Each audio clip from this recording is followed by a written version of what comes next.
स्पष्ट समझ लीजिए, ये बहुत चिंतन करके अपने जीवन में फिर आपको बता रहे हैं।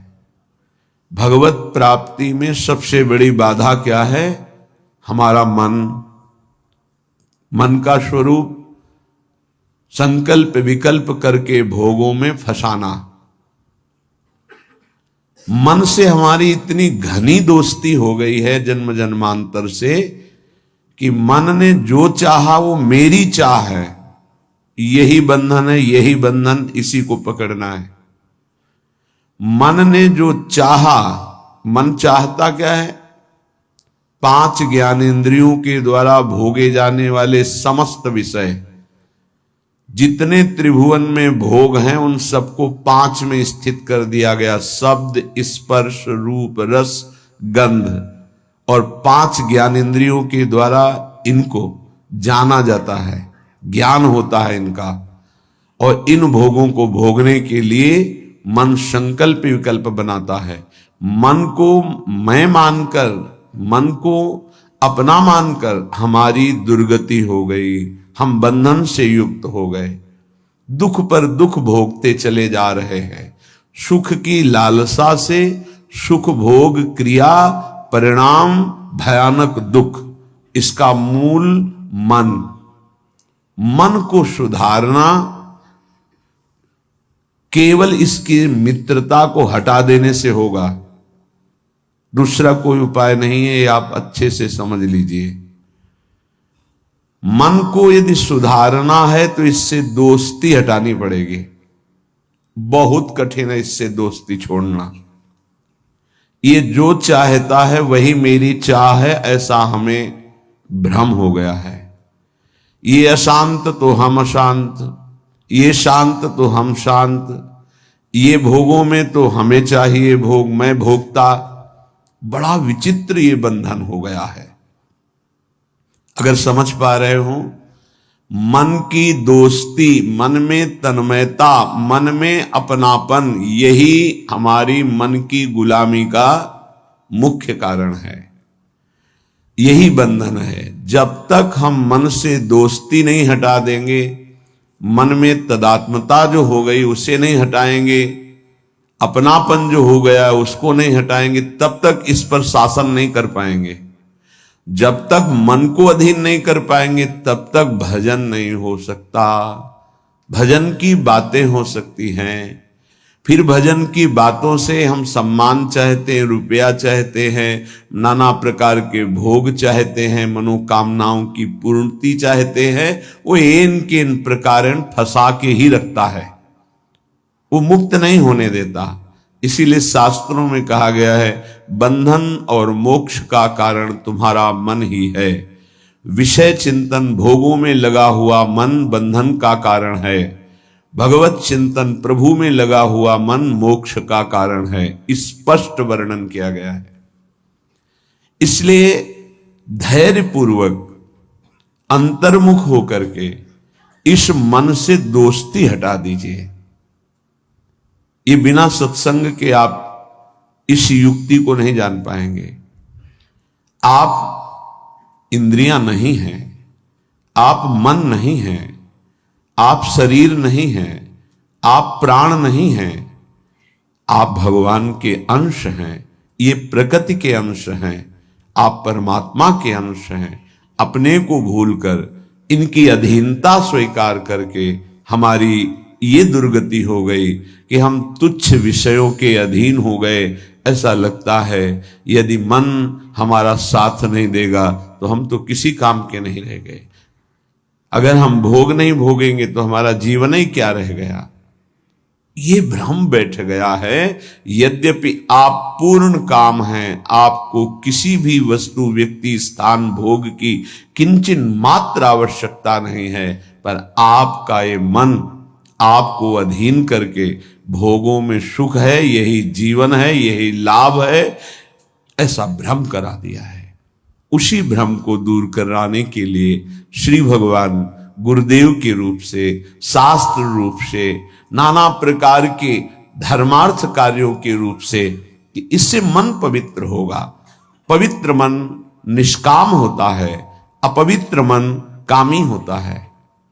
जब तक मन पवित्र नहीं होगा तब तक प्रभु से प्रेम या प्रभु का तन्मयता पूर्वक भजन असंभव। निर्मल मन जन सो मोहि पावा। निर्मल मन प्रभु के नाम, प्रभु के धाम, प्रभु की लीला, प्रभु के रूप, इन्हीं से निर्मल होता है। संसार का नाम, संसार का रूप, संसार की जो त्रिगुणात्मका माया के द्वारा खेले जाना वाला खेल है, ये सब मलिन करने वाला है मन को, और हम इसी में लगाए हैं, इसीलिए हमारी दुर्दशा हो रही है। बिल्कुल सच्ची मानिए, ये हमारे इस समय शत्रु पक्ष का काम कर रहे हैं, मन और इंद्रियां।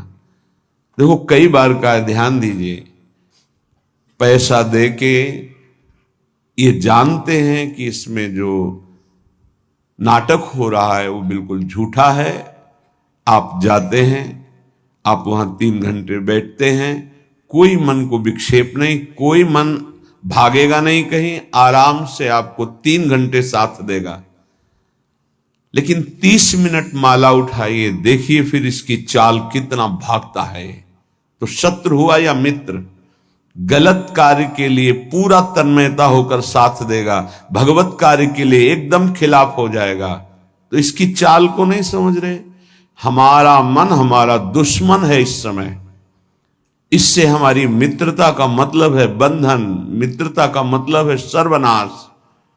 बहुत बहुत सावधानी की जरूरत है। ये मन 5 मिनट ऐसी चेष्टा करा देगा, आजीवन कारावास। कुछ क्षण ऐसी चेष्टा करा देगा, फांसी की सजा। कुछ क्षण ऐसे पाप करा देगा, नहीं कोई जानेगा, तो अंदर से भयानक रोगों की उत्पत्ति, अशांति, हृदय का हर समय दाह युक्त होकर जलना, बहुत प्रकार से कष्ट ही कष्ट देने वाला है। दुख योनयः, इससे दुख ही प्रकट होता है। इसलिए उपासक अपने आप को और मन को अलग करना सीखे। मन की मांग जो सही है वो पास कर दीजिए, जो गलत है उसको ना कर दीजिए, और बहुत जोर से ना कीजिए। नहीं नहीं नहीं, 1000 बार वो आपके सामने पेश करेगा, बड़ा सुख मिलेगा। नहीं, पर हम अंदर से कहीं ना कहीं टूट चुके हैं, हार चुके हैं। तो हमें लगता है कि यदि हम मन का साथ नहीं देंगे तो हाँ, ये हमको जलाएगा, ये हमको परेशान करेगा, और वो मैं सह नहीं सकता। इसी से हम मुक्त नहीं हो पा रहे, इसी से हम परमानंद में नहीं डूब पा रहे। यही कमजोरी है, इसको अच्छे से समझिएगा। मन से एक बार युद्ध करना पड़ेगा। यदि इतना सत्संग के द्वारा हम विवेक प्राप्त कर ले कि ये मैं नहीं हूं, मन ये मेरा नहीं है, मन प्रकृति का अंश है, बस फिर तो आप लड़ सकते हैं। और जब मेरा मन, तो आपकी सामर्थ्य नहीं कि ना बोल सकें। जबान से ना बोलेंगे, कदम वहीं चलेंगे जिधर मन ले जाएगा। ये बड़ा सूक्ष्म विषय, इसको समझ लीजिए। सब का सब पूरा अध्यात्म इसी बात पर टिका हुआ है। अगर मन निर्मल तो भगवत साक्षात्कार, मन निर्मल तो स्वरूप स्थित, मन मलिन तो दुर्गति। सारी साधना का फल मन को शांत कर लेना, निर्मल कर लेना, मन को अपने शासन में ले आना। पर ये तभी होगा जब इससे दोस्ती हटाए।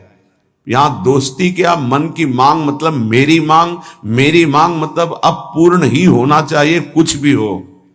इसी से पापाचरण बनते हैं और मन मलिन हो जाता है, हम और मन के अधीन हो जाते हैं। वो हमें और ऐसी स्थिति ले आता है कि मेरे से कहां भजन साधन, और पूरा जीवन व्यर्थ हो जाता है। श्रीपाद प्रबोधानंद जी महाराज कहते हैं, जागर्ति दुंदभिरवः परमोत्र राधा वृंदावने वनो इति प्रकटः पुराणे तस्या विधेयमसमूर्ध महानुराग मूर्ते तदंगनमपोहे हरिम क्व पश्ये। हे भाई, मेरी बात सुनो और जाग जाओ। ये मोह निद्रा में तुम सो करके अपने जीवन को नष्ट कर रहे हो। क्या सोना है? ये मेरी पत्नी, मेरा पुत्र, मेरा मकान, मेरी संपत्ति और इतना एकत्रित कर लिया है, अब और आगे इतना एकत्रित करूंगा, ये भोग लिया है, आगे ये भोग लूंगा, ऐसा ऐसा। ये स्वप्न चल रहा है। मोह निशा सब सोवनिहारा, देखें स्वप्न अनेक प्रकारा। अब इस स्वप्न में इतना लंबा स्वप्न है कि हम ये जान ही नहीं पा रहे हैं कि हमको यहां से जाना है, कुछ नहीं ले जाना है। हम आए किस लिए हैं, कर क्या रहे हैं, करना क्या है, इसका समाधान ही नहीं हो पाया। बस चलता जा रहा है।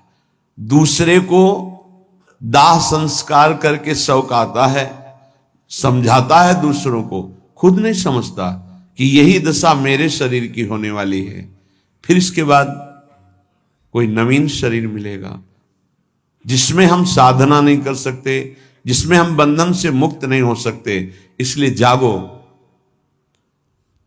प्रभु की प्राप्ति ही जगना है।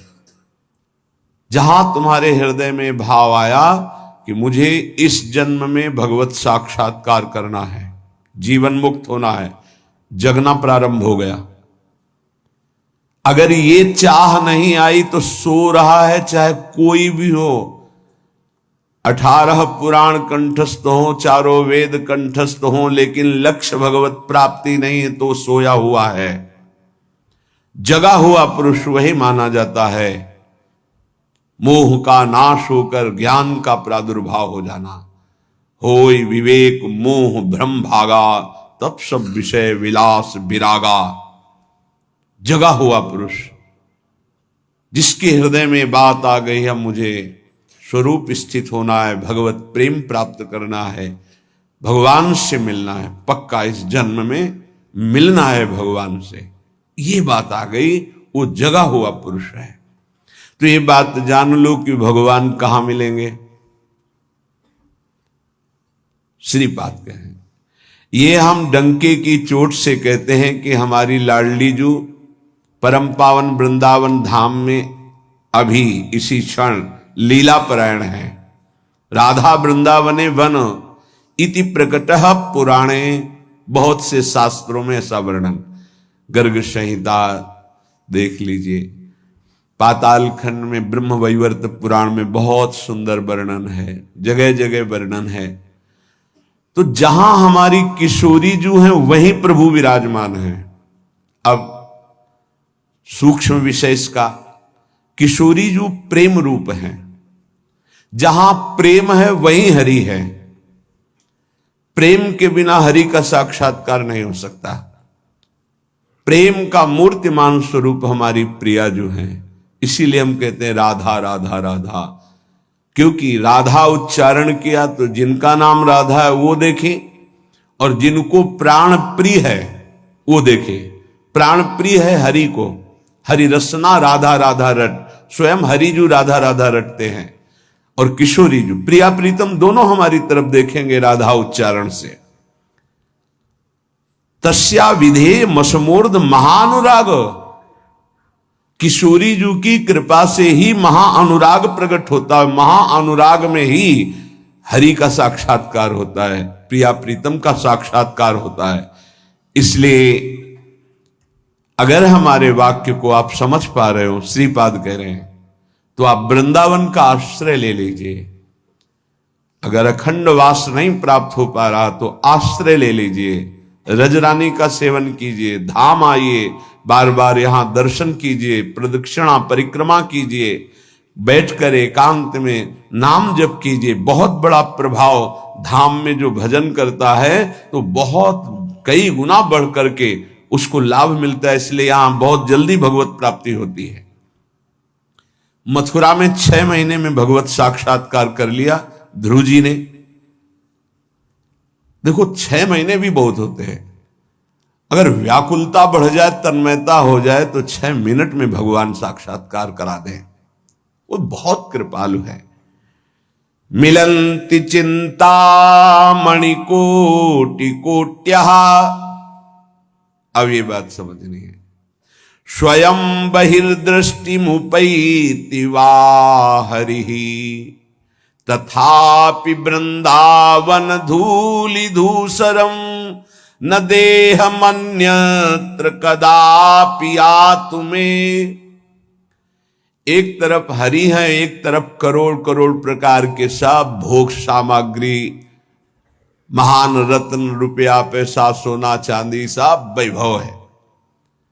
अब अगर पूछा जाए मन से कि किधर कदम बढ़ाओगे, तो इधर ही कदम बढ़ेगा, हरि की तरफ नहीं। बातें केवल हरि की होंगी, हरि की तरफ कदम नहीं। बहुत विचित्र माया है, बहुत विचित्र माया। देखो ना, मन समझा रहा है अभी भोग लो, हरि तो आगे मिल ही जाएंगे। आगे कब कब आगे मिल जाएंगे? कितने दिन की आयु है? हमारा मन हमको गलत सलाह देकर हृदय को अपवित्र करता रहता है, हम राजी बने रहते हैं। बड़ा धोखा हो रहा है, हम अपने साथ धोखा कर रहे हैं। पक्का समझो, केवल हरि प्राप्ति के लिए हम यहां आए हैं। अनंत जन्मों से भटक रहे हैं, अनंत जन्मों से, न जाने किस किस लोक में, किस किस योनियों में कितना कितना कष्ट वो सब भोग के आए हैं। माया ने सब विस्मृत कर दिया है। अब लगता है देखा जाएगा जो होगा। अरे देखने लायक नहीं रहोगे। ऐसा कष्टप्रद जीवन होता है कि कोई उपाय नहीं है। अन्य योनियों में कोई उपाय नहीं है। बहुत कष्टप्रद जीवन। देखो ना जीवों के साथ कैसा बर्ताव कर रहे हैं, मनुष्य शरीर धारण करके। पता नहीं उनको कि यही दुर्गति उनकी होनी है। जीवित ऐसे जैसे पकोड़े तले जा रहे हैं, ऐसे जीवों को, ऐसे उनके, वो भी जीव हैं, वो हम ही तुम हैं, कर्म के अनुसार वो बन गए। क्या बर्ताव हो रहा है? वैसे भी जंगल में नाना प्रकार के कष्ट अन्य जीवों को प्राप्त होते हैं। अगर कांटा लग गया तो आप निकाल सकते हो, वो नहीं निकाल सकते। एकमात्र मानव देह है जिससे आप इस माया प्रपंच से मुक्त हो सकते हैं। यहां आना बुरा नहीं है, लेकिन कर्म बंधनों से आना बुरा है। जैसे जेल में दोनों रहते हैं, जेलर भी और कैदी भी। कैदी बन करके रहना ठीक नहीं, जेलर वहीं रहता है, उसको कोई बंधन थोड़ी। ऐसे ही कारक महापुरुष के रूप में जगत में आना बड़ा सुखद है। भगवान का यश गान करते हुए भगवत भाव में स्थित, भगवत स्वरूप में स्थित लाखों बार भेजे प्रभु, कोई परेशानी नहीं। ये जो कर्म बंधन से युक्त होकर आना है, इसे मिटाना है। ये संसार तब तक दुखद है जब तक भोग वासना है। भोग वासना हटी की परमानंद ही है दसों दिशाओं में, क्योंकि वही साक्षात आनंद मूर्ति भगवान ही सब रूपों मत्ता पर तरम नान्यत किंचिदस्ति धनंजय, किंचन मात्र मेरे सिवा कोई नहीं है। वही परमानंद प्रभु विराजमान है। आपकी कसौटी है मिलत चिंतामणि कोटि कोट्यः स्वयं बहिर्दृष्टि मुपैति वा हरि। एक तरफ हरि है, एक तरफ नाना प्रकार के रत्न भोग सामग्री हैं। तुम्हारा मन उधर आकर्षित होगा, लेकिन तुम्हें उधर नहीं जाना, हरि की तरफ बढ़ाना है कदम। यहां तो बहुत छोटा स्तर गिरा हुआ है हमारी साधना का। अगर हमारे मनोनुकूल भोजन मिल गया तो प्रभु को भूल जाएंगे और उसका स्वाद लेने में हम समय अपना नष्ट कर देंगे। एक रसेंद्री का विषय, ऐसे हर इंद्री का विषय आप देख लीजिए।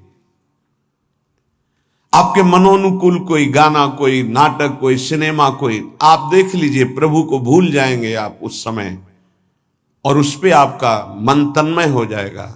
कितनी छोटी गिरी हुई स्थिति है। त्रिभुवन का कोई भी आकर्षण हमारा नाम न छुटवा पावे, भगवत स्मृति न छुटवा पावे, तब तो साधना मानी जाएगी। बिल्कुल सावधान। श्रीधाम वृंदावन का जो वास है, आश्रय है, ये बहुत जोर का है। आश्रय से ही भगवत प्राप्ति हो जाएगी अगर दृढ़ निष्ठा आ जाए। कोटि कोटि चिंतामणि रत्न आदि आपको प्राप्त हो तो भी तुम आश्रय मत छोड़ना प्रभु का, वृंदावन का, धाम का। पहली बात तो ये भगवत आश्रय कहीं भी रहोगे तो ये धाम आपको अपनी महिमा प्रकाशित कर देगा। कहीं भी आश्रय पक्का होना चाहिए। आश्रित हृदय वृंदावन का कैसा होता है कि जहां उसको अपने व्यवहार कार्य से फुर्सत मिली भागा, जैसे कोई अपने घर को भागता है छुट्टी मिलने पर, ऐसे श्रीधाम भाग के आया। उसे कोई कहे अमुक जगह चलो बहुत सुंदर वहां शोभा है प्रकृति की, वो नहीं जाएगा। नहीं, हमारा तो जीवन वृंदावन है, प्राण वृंदावन है, सर्वस्व वृंदावन है। वो बस भाग के वृंदावन, ये है वृंदावन का आश्रय। एक दिन का भी समय मिला तो कहीं नहीं, भागा वृंदावन की तरफ। एक बार बिहारी जी की दंडवत, एक बार वृंदावन की परिक्रमा की, फिर चला गया। आश्रय तत्व अगर पुष्ट होगा तो वृंदावन वहीं कृपा कर देगा। एक बात और बड़ी जोर की कह रहे हैं कि जिनको वृंदावन वास मिल गया है उनके लिए खास बात। यदि आपको अखंड वृंदावन वास मिल गया है तो अब बहिर्दृष्टि में उपैति वा हरि, हरि भी वृंदावन की सीमा के बाहर आपको बुला रहे हो तो मत जाना। जैसा श्रीपाद श्लोक में लिख रहे हैं, श्री भट्ट देवाचार्य जी उसे पद में लिख रहे हैं, विपिन राज सीमा के बाहर हरिहू को न निहार, रे मन वृंदा विपिन निहार। यद्यपि मिले कोटि चिंतामणि तऊ न हाथ पसार। बिल्कुल उसी की टीका है मानो।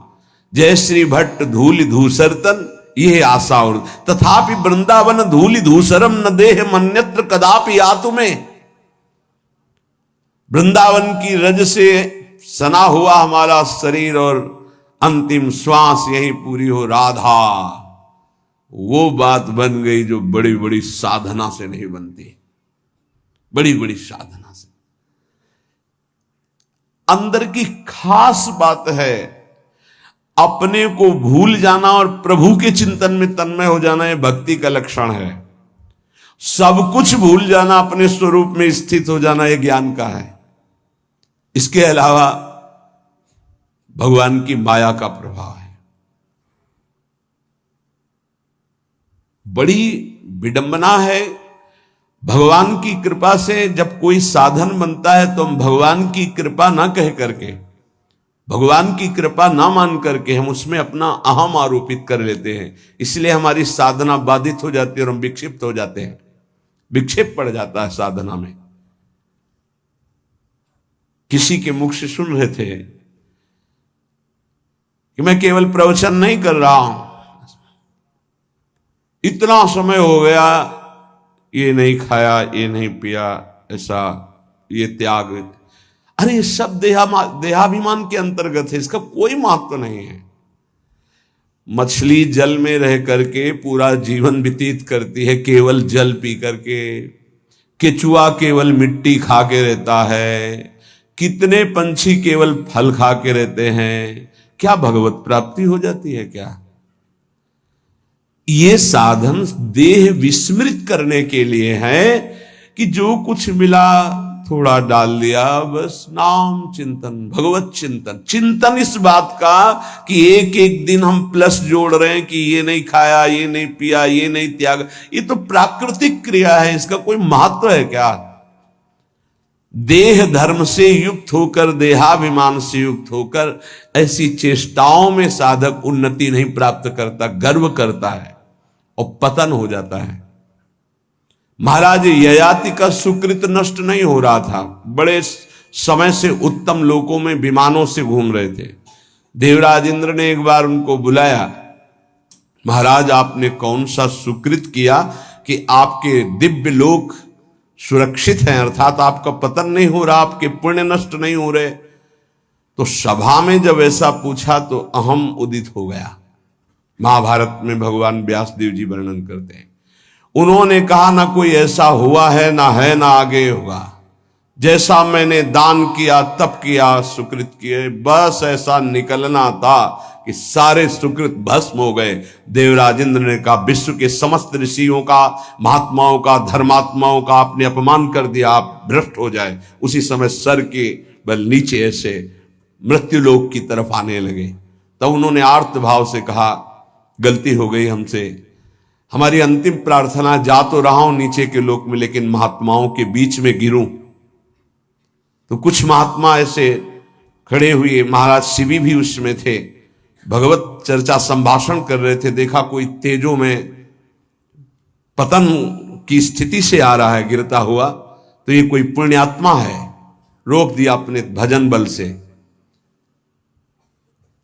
जब ये जाना कि तो महाराज ये आती है, सारे सुकृत अपने दे दिए, तत्काल ऊपर से ऊपर चले गए। भजन का एक बल है, वो बल भगवान की कृपा से जुड़ा होना चाहिए।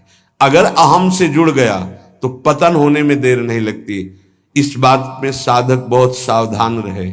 प्रायः ये अहम घूम करके ऐसे आ जाता, ऐसे शब्द साफ संतों की अवहेलना हो रही थी उनके मुख से, साफ संतों की। ऐसा कोई कर सकता है जैसा मैं कर रहा हूं? मैं कुछ नहीं है। ये खाना पीना, लेना देना, उठना बैठना, ये एक प्राकृतिक चेष्टाएं हैं। इनसे किसी की महात्मा स्थिति नहीं जानी जाती। महात्मा स्थिति हृदय की होती है, जो समस्त द्वंद्वों पर विजय प्राप्त कर चुका है, जो देहाभिमान रहित हो चुका है, जो तीनों शरीरों के राग का त्यागी, उसे महात्मा कहते हैं। बड़ा सूक्ष्म विषय अध्यात्म, इसीलिए कह रहे अध्यात्म को समझने की जिज्ञासा करने वाला कोई लाखों में एक होता है, और अध्यात्म की जिज्ञासा पूर्ण करने वाला कोई करोड़ों में एक होता है। आप शास्त्रों में पढ़ के देखिए, हजारों जन्मों की पुण्य एकत्रित होते तब मुमुक्षुता जागृत होती, मैं मुक्त होना चाहता हूं। अरे भगवान की कृपा से कोई साधन बन जाए तो दैन्य हो जाओ कि भगवान ने साधना करवा दी। कृपयतु मयि वृंदारण्य राज्ञी मनाग, प्रति बहुल कृपारु स्नेह भाराद्रुदश्रु, फलतु तदनुकंपा कल्पवल्ली फलम त्वत्, भूतो मदिवसतिर्मे तत्प्रियाराम सीमनी। हे लाडली हम पर अतिशय कृपा कर दो, हे वृंदावनेश्वरी हम पर रीझ जाओ। ऐसी कृपा कर दो कि आपकी चरण चिन्हों से चिन्हित इस भूमि की सीमा से कभी बाहर ना जाऊं। ऐसी कृपा कर दो। हे करुणामयी कल्पलता स्वरूप, कल्पलता कल्पतरु, जो इच्छा करो वो प्राप्त। मेरी इच्छा यही है, ये इच्छा मेरी फलीभूत हो जाए कि मैं कभी वृंदावन की सीमा से बाहर न जाऊं। हे लाडली, यदि बाहर जाऊं तो आपका भरोसा केवल रहे हृदय में। आपके भरोसे से ही हम संसार प्रपंच के खेलों में फंसेंगे नहीं। महारानी जू, हे प्रिया जू, आप करुणामयी हम पर ऐसी कृपा कर दो कि पहली बात तो वृंदावन की सीमा के बाहर न जाऊं। दूसरी बात, अगर बाहर सेवार्थ व्यवहार्थ, तो हे लाडली आपके चरणों का दृढ़ भरोसा रहे। अगर श्री जी के चरणों का दृढ़ भरोसा है तो पतित नहीं हो सकता उपासक। बाहर और भीतर, संसार में और धाम में, दोनों बात समझ लीजिए। हृदय में और बाहर व्यवहार में, धाम में और संसार में, वही सौभाग्यशाली माना जाएगा जिसका चिंतन प्रभु से हो रहा है। जो प्रभु के चिंतन में जुड़ा हुआ है वही महान सौभाग्यशाली है। धाम की एक असीम कृपा है, पर आप धाम में रहकर प्रिया प्रीतम का चिंतन नहीं करते, मनमानी पापाचरण करते हो, तो पुनः यही जन्म होगा लेकिन दंड मिलेगा। ऐसा नहीं कि आप धाम वास कर रहे हैं, मनमानी आचरण कर रहे हैं तो आपको विमान आएगा, नहीं, आपको यही दंड मिलेगा। बहुत विविध प्रकार के दंड हैं। यहां भूत भी बनते हैं, हजारों वर्ष तक भटकना होता है, जब तक कोई सिद्ध महापुरुष नहीं मिल जाएगा तब तक उद्धार नहीं होता। पर रहेंगे धाम में, भूतेश्वर भगवान जो मथुरा में विराजमान, उनके शासन में रहेंगे। यहां भी विविध योनियों की प्राप्ति हो जाएगी, बड़ा कष्ट में जीवन रहेगा। इसलिए मानव देह मिला है, कोई अपराध न बने, निरंतर भगवत चिंतन हो। और अगर ये बात आश्रय लेकर बाहर भी हो रही है तो आपको दिव्य वृंदावन धाम की प्राप्ति होगी।